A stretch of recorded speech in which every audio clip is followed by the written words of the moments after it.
It has been 1 month since devastating earthquakes hit Turkey and Syria. More than 50,000 people lost their lives. Thousands of buildings were destroyed or severely damaged, leaving many homeless. This drone video shows families seeking shelter in tents in a stadium near Turkey. That country saw the majority of the fatalities, making this the worst disaster in the nation's modern history. Joining us now live via Zoom is a Chicago physician who recently spent 2 weeks in Syria and Turkey helping with the medical relief efforts on the ground. Dr. Zaher Sahloul, thanks for being with us. Thank you. Good morning. Yeah, you're the president and co-founder of Med Global, a humanitarian organization that's providing emergency response and health programs in disaster regions in low-income countries like Syria and Turkey. Now, you've described the devastation and loss of life from the earthquakes there as incomprehensible. If you can, try to put into words what you saw firsthand on the ground. We had a team of 10 physicians, 3 from Chicago, and we flew into Turkey, southern Turkey, and then from there we went to Syria. In Turkey, we visited some of the hard-hit cities like Kahraman Murrow and Nordaq and others. And in Syria, we did training for physicians on how to manage patients with trauma.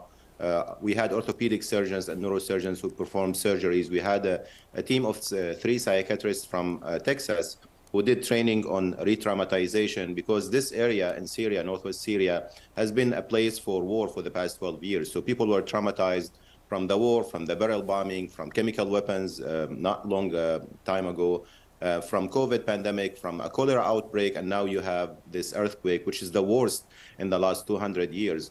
It impacted more than 23 million people in Turkey and Syria, killed more than 50,000 people. The estimate that the real number will be about 150,000 people who died.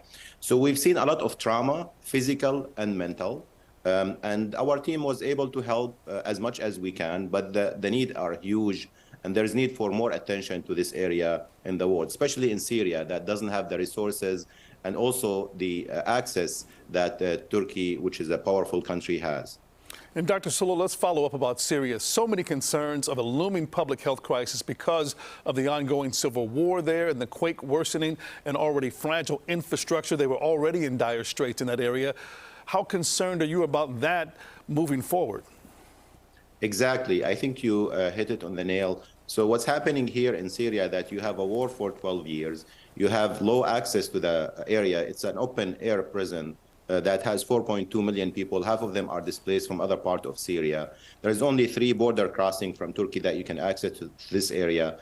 There is an outbreak of cholera that was happening before the earthquake. And now with the weather becoming warmer and also the crowding, because population right now in temporary shelters, and the contamination of the water supplies because of the earthquake, we're going to expect more waterborne diseases like cholera and typhoid and others. And also, because the low resources, you would imagine the impact of this kind of natural disaster in the population. You have 300,000 people who are homeless right now in this area. You have very minimal resources trickling in. And so this is a recipe for a much larger disaster that will be unfolding in the next few weeks when the world is not paying attention, because usually the world pays attention only in the first few weeks after such disaster.